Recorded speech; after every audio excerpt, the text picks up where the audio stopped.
Welcome to Hospice Explained. This podcast is intended as an educational aid and is only a resource to begin to understand the end-of-life season. It is not intended to be a substitute for professional medical advice, diagnosis, or treatment. Please always seek advice from your physician or qualified members of your healthcare team with any questions regarding a medical condition. Hello and welcome to Hospice Explained. This is episode number 138. I'm your host, Marie Betcher, RN. On this episode, I am interviewing Deborah Grassman. Deborah is a nurse practitioner who worked in hospice at the VA for 30 years. Deborah cared for more than 10,000 dying veterans and discovered and coined the term soul injury. She was the first person to identify the unique needs of veterans at end of life. Her work is not only helping veterans, those lessons she learned from the veterans are now helping others. Welcome to Hospice Explained, Deborah Grassman. Tell us all about yourself. Well, I am a hospice nurse practitioner that worked in the VA for 30 years on an inpatient hospice unit. And during that time, I took care of more than 10,000 dying veterans. And from those veterans, I learned lessons about how to attain personal peace. And of course, the irony is that I learned those lessons from people who had been trained for war. But you peel back the layers of those warriors after war, and what you find are people who search for peace and often find it. And I was a very privileged witness to be at the bedside of veterans in their last few days, their last few weeks of life. And we had very candid conversations. And I have hopefully been able to capture those stories, been a trustworthy steward of those stories because they definitely contain much, much wisdom that can help the rest of us as we live our lives with wisdom, hopefully. Right, hopefully. I get that. And we're all learning. We are always learning. We're all on a journey. So, your book, you have several books, and wow, 10,000 dying vets. That just tells me that you have enough stories for probably 10 more books minimum. What's your most recent book? And why don't you highlight that one for us and maybe tell us a story or two out of that book? Well, the most recent book will be coming out very soon, very shortly. It is entitled Soul Injury, Healing the Relationship That You Have with Yourself. And certainly the background for that has been veterans, traumatized veterans who are dying. And so I learned a lot about PTSD, a lot about moral injury, those types of things. However, they also kept talking about something beyond their PTSD, beyond the moral injury that they suffered.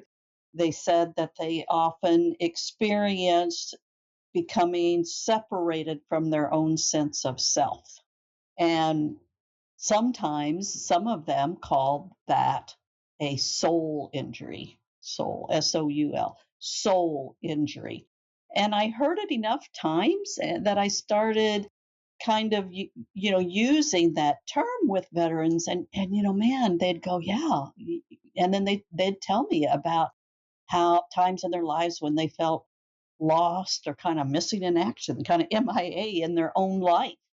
Sometimes they got lost in numbing agents after they came back out of the military, trying to find themselves, so to speak.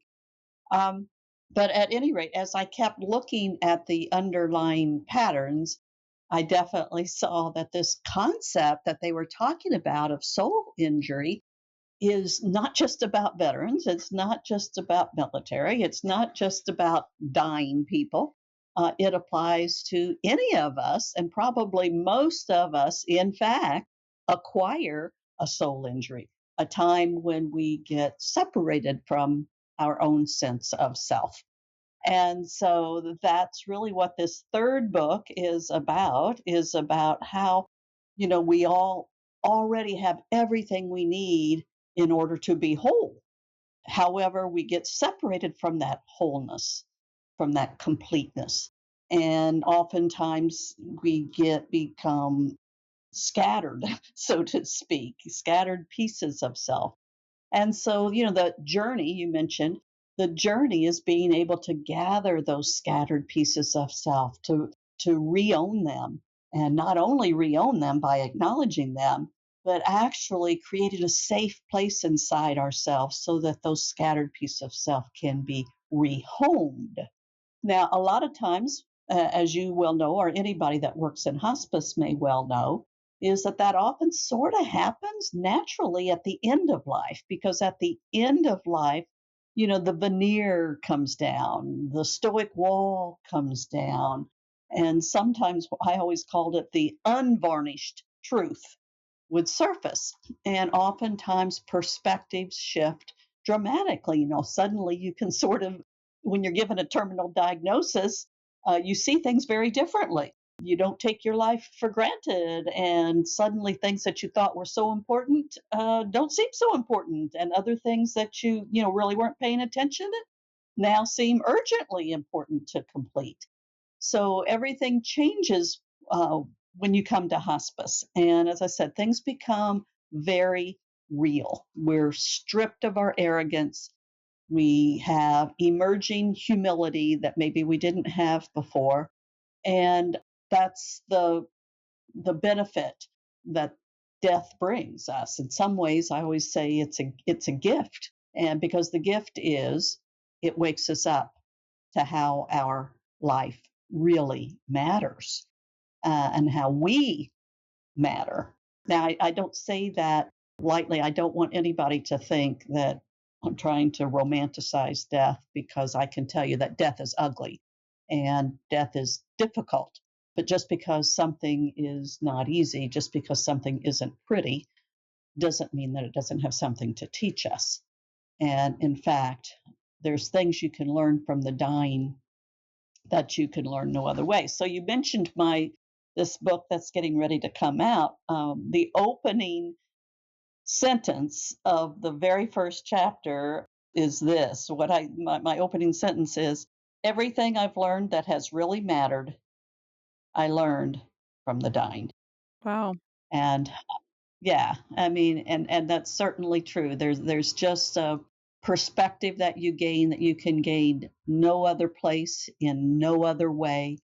And once I started maturing in my hospice practice, so that it wasn't just symptom management. Symptom management is not the goal of hospice care. That's simply the vehicle in order to achieve the goal. And the goal is healing. So, what I learned is I changed my practice and learned how to craft questions so that we could get to the heart of the matter, the soul of the matter. That's when oftentimes people are looking back over their lives, and these soul injuries would often reveal themselves. And as I said, dying people are fertile ground for healing. They've kind of got nothing to lose. And so wholeness, when that veil between consciousness and unconsciousness is very thin, then the possibilities for healing actually become better. And so and often it's just knowing how to be with people, to abide with them in their struggle as they seek to let go of this world and everything that they know and love in it, and open up to the next world, or lack of world, however you conceive it to be. It's a vastly different world, one that they are not familiar with. And so it's kind of that twilight period in between this world and the next, whatever that is, that you don't get to glimpse too often unless you do work in hospice, or unless you have been with many people, because there's lots of different ways to make that transition. What a profound process. Maybe it's just an insight, a profound insight, because it really is sight within. I think that is just an absolute profound insight that you have gained, that Really, truly learning from dying people it's a gift you have.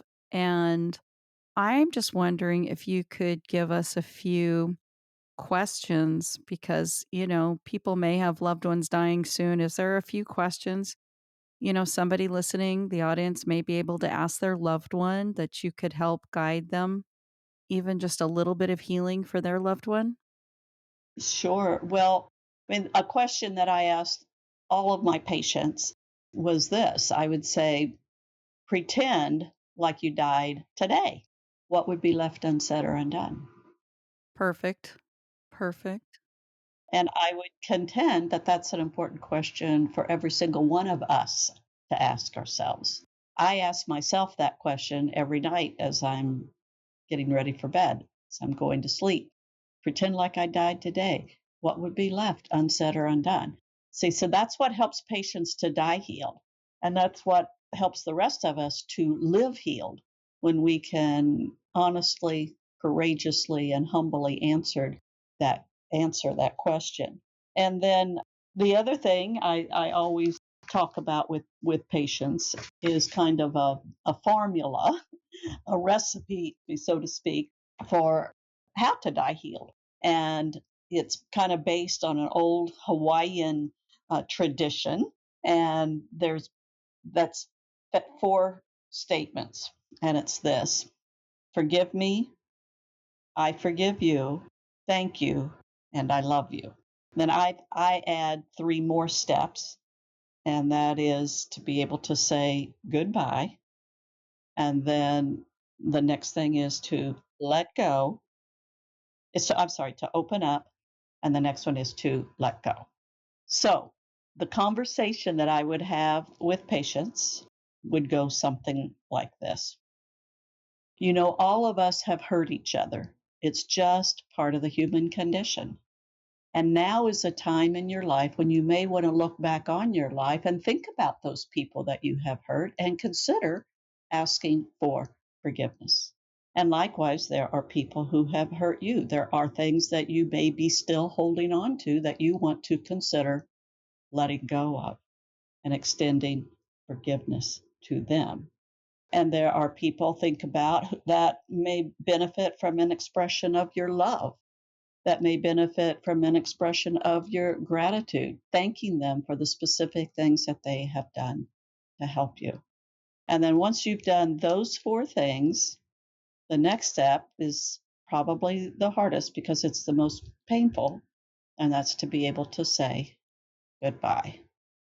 And then once you've done that, you've got a new job, and your new job is to let go of this world and all that you know in it and open up to the next world.